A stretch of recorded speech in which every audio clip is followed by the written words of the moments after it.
Girivaradhari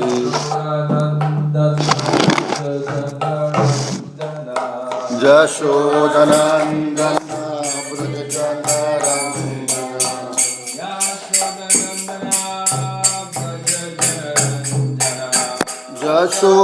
Jashodanandana Brajajana Ranjana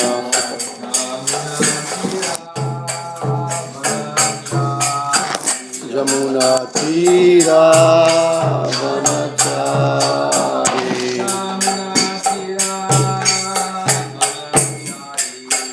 Jamuna Tira Vanachari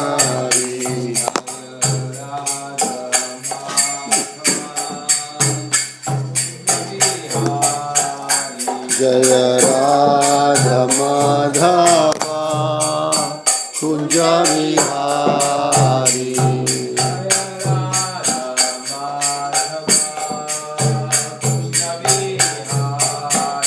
Jaya Radha Madhava Kunja Vihari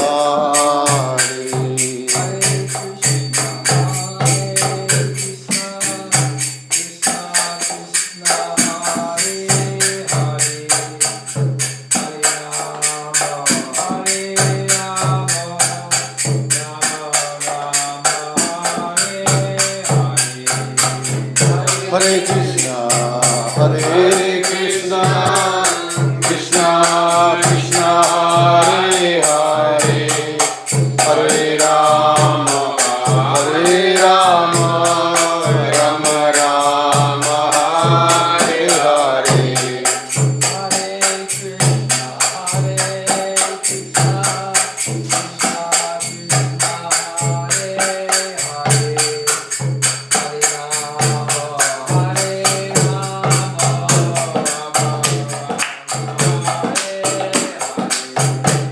Hare Krishna,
Krishna Krishna, Hare Hare, Hare Rama, Rama Rama, Hare Hare.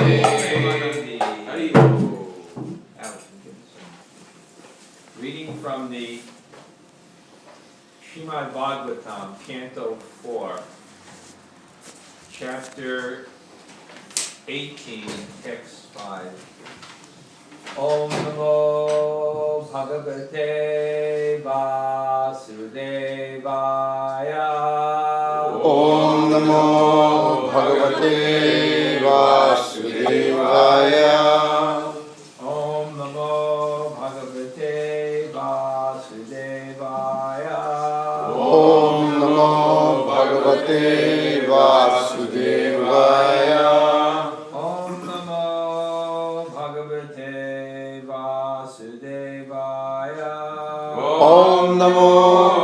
Bhagavate Vasudevaya. Anadvitya yo vidvan arthan arabhate swayam tasya vyabhicharantyattarta arabdhascha puna puna tan knows. Anadvitya, neglecting. Ya, anyone who. Avidvan, rascal. Artan, schemes. Arabhate, begins. Swayam, personally. Tasya, his. Yabi charanti, do not become successful. Artha, purposes. Arabdha, attempted. Cha, again. Puna puna, again and again.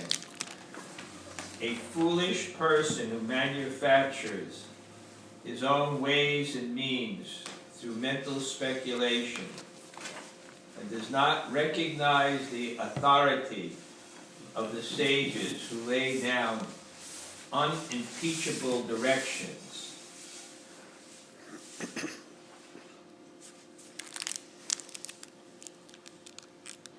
is simply unsuccessful again and again in his attempts. At the present moment, it has become fashionable to disobey the unimpeachable directions given by the acharyas and liberated souls of the past. Presently, people are so fallen that they cannot distinguish between a liberated soul and a conditioned soul. A conditioned soul is hampered by 4 defects. He is sure to commit mistakes. He is sure to become illusion. He has a tendency to cheat others, and his senses are imperfect. Consequently, we have to take directions from liberated persons. This Krishna consciousness movement directly receives instructions from the Supreme Personality of Godhead via persons who are strictly following his instructions. Although a follower may not be a liberated person, if he follows the Supreme Liberated Personality of Godhead, his actions are naturally liberated from the contaminations of the material nature. Lord Chaitanya therefore says, by my order you may become a spiritual master. One can immediately become a spiritual master by having full faith in the transcendental words of the Supreme Personality of Godhead and by following his instructions. Materialistic men are not interested in taking directions from a liberated person, but they are very much interested in their own concocted ideas, which makes them repeatedly fail in their attempts. Because the entire world is now following the imperfect directions of conditioned souls, humanity is completely bewildered. Om Jnana Timirandasya Jnananjana Shalakaya Chakshurumilitam Yena Tasmai Shri Gurave Namah. Shri Chaitanya Manobhishtam Stapitam Yena Bhutale Swayam Rupa Kadamayam Dadati Sapadantikam Vanchakalpa Tarubhyascha Kripa Sindhu Vahevacha Patitanam Pavanebhyo Vaishnavebhyo Namo Namah. Shri Krishna Chaitanya Prabhu Nityananda Shri Advaita Gadadhar Shivasadi Gaur Bhakta-vrinda. Hare Krishna Krishna Krishna Hare Hare Hare Rama Rama Rama Hare Hare. So, what is the context of this story? The king, Prithu, is going to punish the earth because the earth is not delivering its bounty for the benefit of the citizens. And therefore, the king, Prithu, is going to punish. And to save herself, the earth is going to make some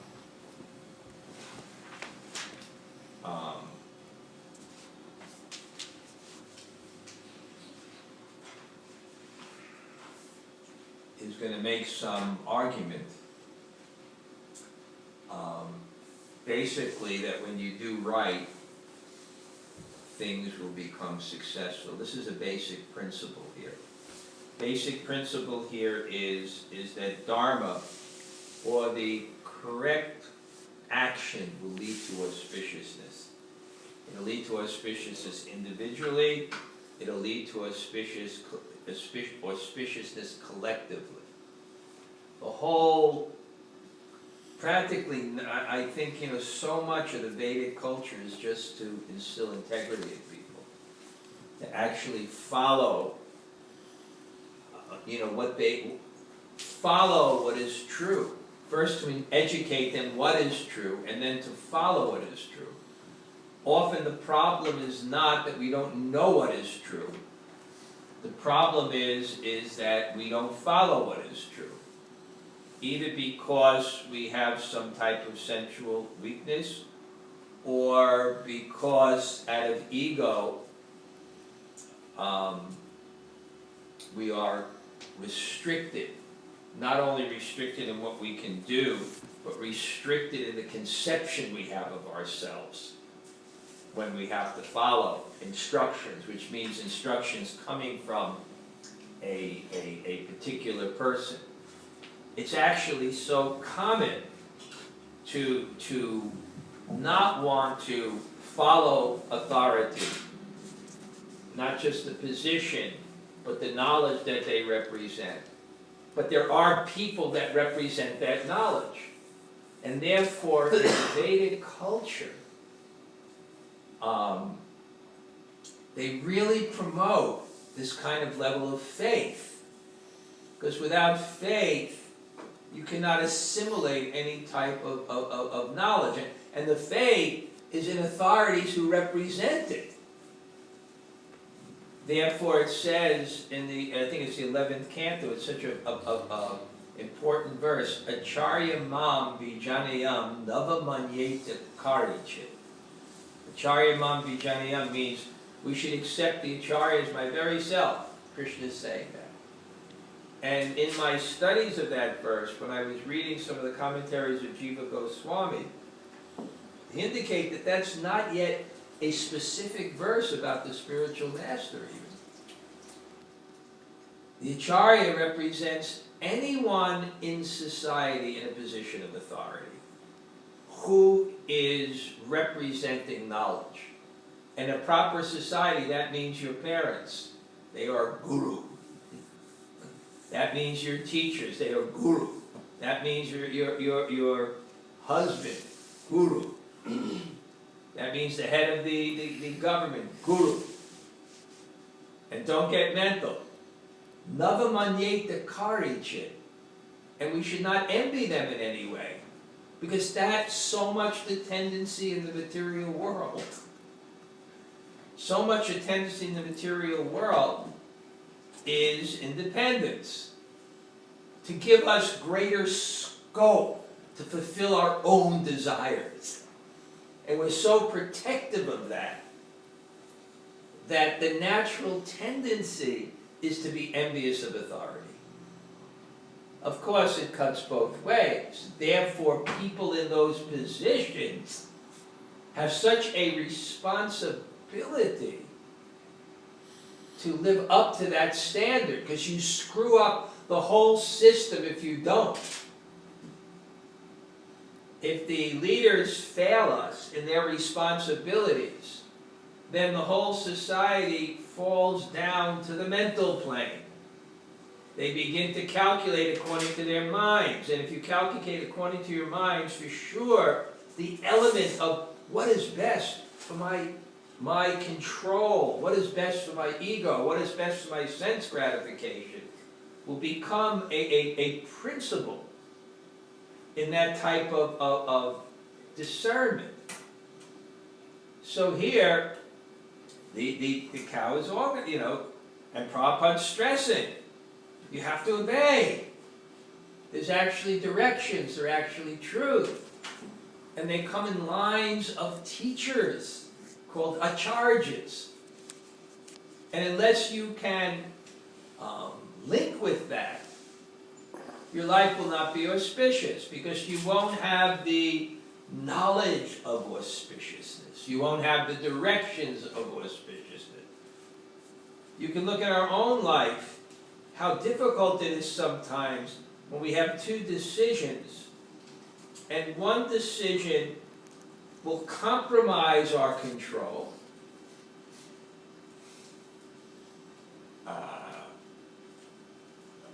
One decision will compromise our control. It won't be advantageous for our control, but it's the direction of Shastra. And another direction, another decision in the same thing, will restrict our control and enjoyment, and it's Shastra.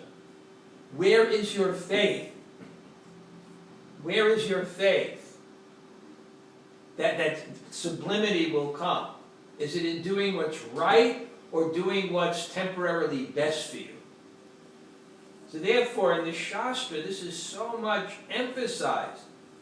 And Prabhupada is so much promoting it, even in his own purport, that you have to follow, strictly follow instructions. And he said, and even if a follower not may be a liberated person, if he has that faith himself, then, very interesting point, if he has that faith himself, his actions will also be liberated. And he can also represent Krishna. And an example of that would be like a battlefield. There's not enough doctors. So they have to deputize people as medics, who are not officially doctors, but have some training in medicine. You are not a medical authority. So at least someone who's connected with that and trained to follow that. Providing that medic is humble enough to accept the authority of an authorized doctor. Same relationship is there. And therefore this point of faith as the precursor of knowledge and the culture of faith. The proper society, again, it gets screwed up when the people in authority have a bad track record.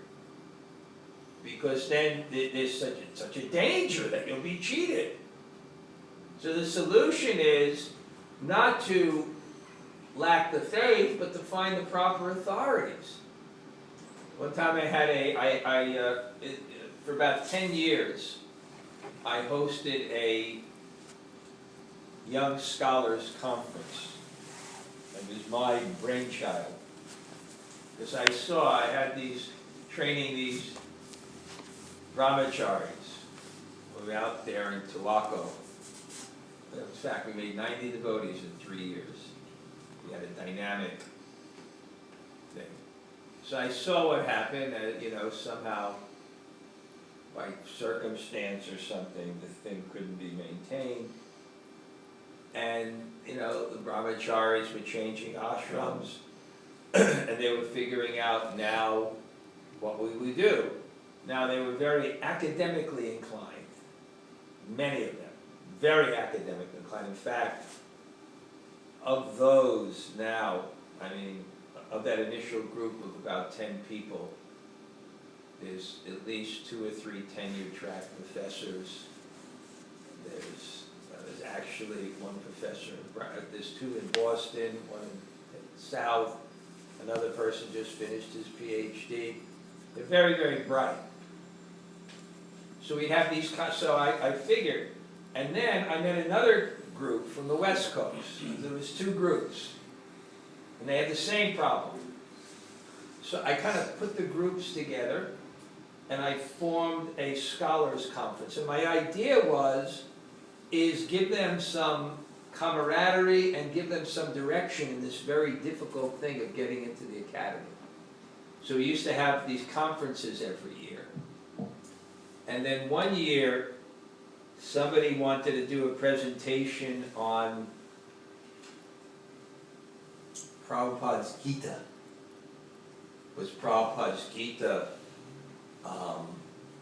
suitable for the first outreach in Krishna consciousness, when it says women are less intelligent, when it calls scientists rascals, and so there was actually a discussion, and there was like an analysis of Prabhupada's Gita, there was certain academic integrity I had allowed this to go on, but as Prabhupada's disciple, I would always fume under my seat. Sometimes they were terrified of me. If they overstepped their bounds, I would be like so heavy you could not even imagine. They couldn't calm me down, actually. It was a fact. It happened several times. So somehow this worked out, because after the whole analysis, the conclusion was, because so many of those people studied the Gita with me, that it's only through Prabhupada's Gita that you can really get the deep understanding of Krishna consciousness. And then those people who have that deep understanding, they'll find ways they'll have the basis to communicate it better than anyone else. But I consulted Pradyumna about this, and he said, you have to be very careful about that.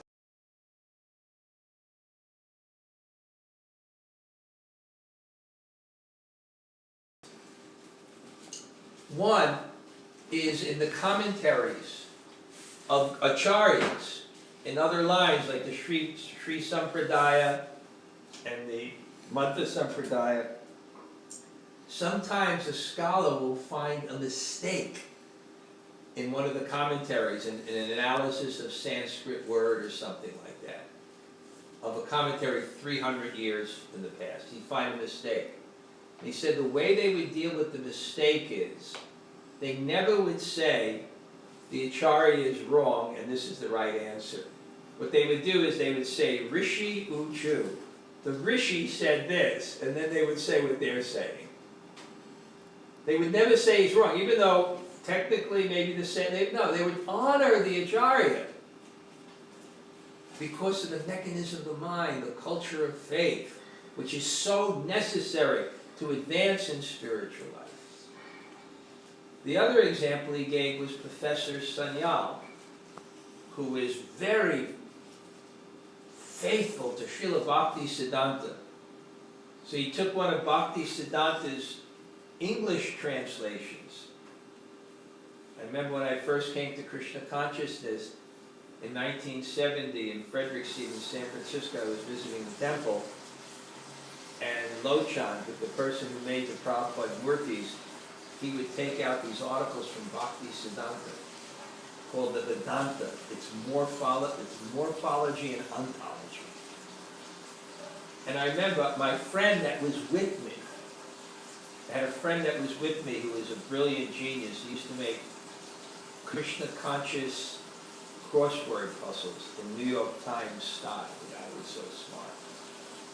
He was so smart. He used to translate the article for me from the English. I couldn't understand the English of Bhakti Siddhanta. They went to the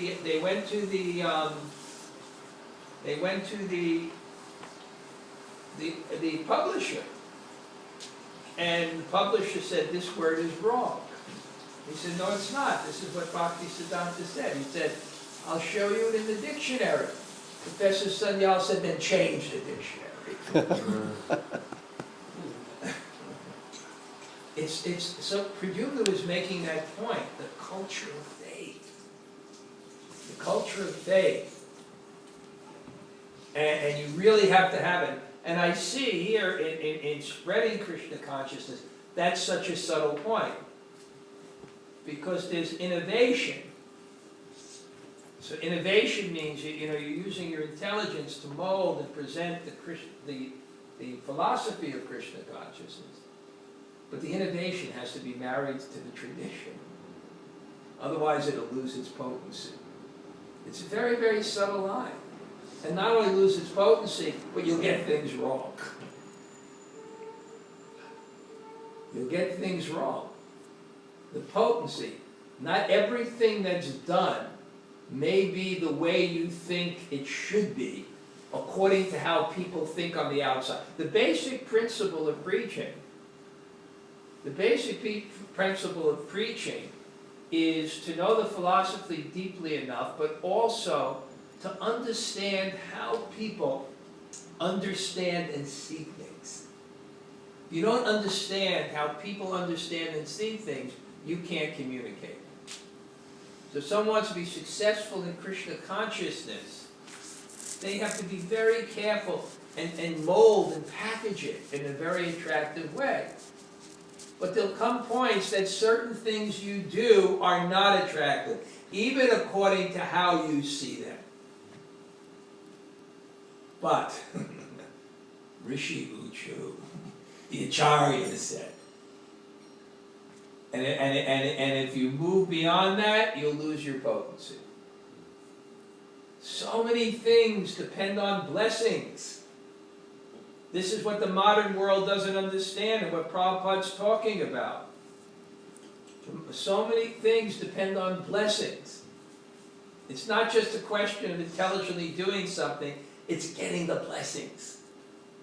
Krishna consciousness is both. Prabhupada said it's not an intellectual process.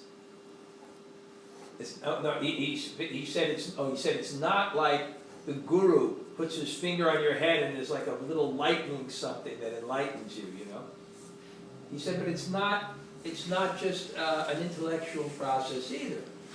It's the use of the intellect in the service of Krishna. That's how you understand the Bhagavatam. And then there's reciprocation. There's blessings. And you're able to understand things beyond your limited scope.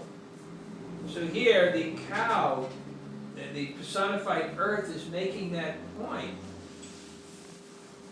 Whatever you do,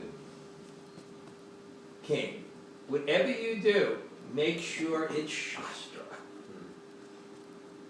Because if it's not the right result. And then he's going to make a point coming up. There's a reason why I'm withholding the grains. And it's also Shastra. And he's going to explain, I'm withholding the grains because people are exploiting the things. They're not using them sufficiently to God. So I just, it's such a relevant point, especially here like on the Bhakti Center. Bhakti Center is the cutting edge, really, of communicating Krishna consciousness, and it's doing it in a very effective way.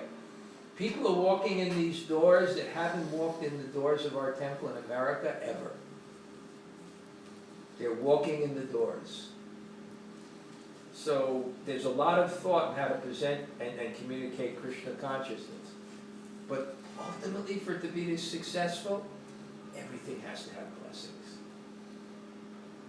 And this is where people make the mistake. It's called expedience. Okay, are there any questions? Guru Granda. You mentioned about faith, what you have faith, but this one question I have, that for a person who is like very innocent, who is looking for answers in life and about God, and he wants to find a guru or a person who is enlightened, then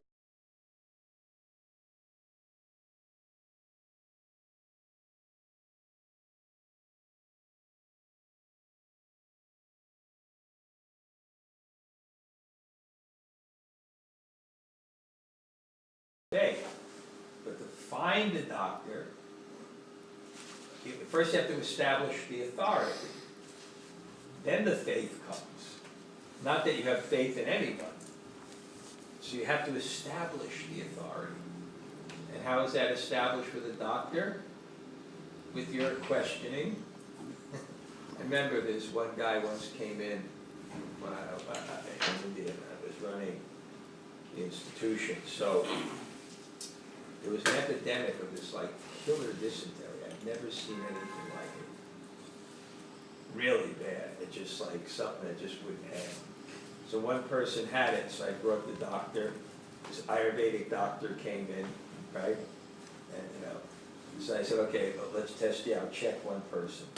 Guy has killer dysentery. He goes, you're constipated.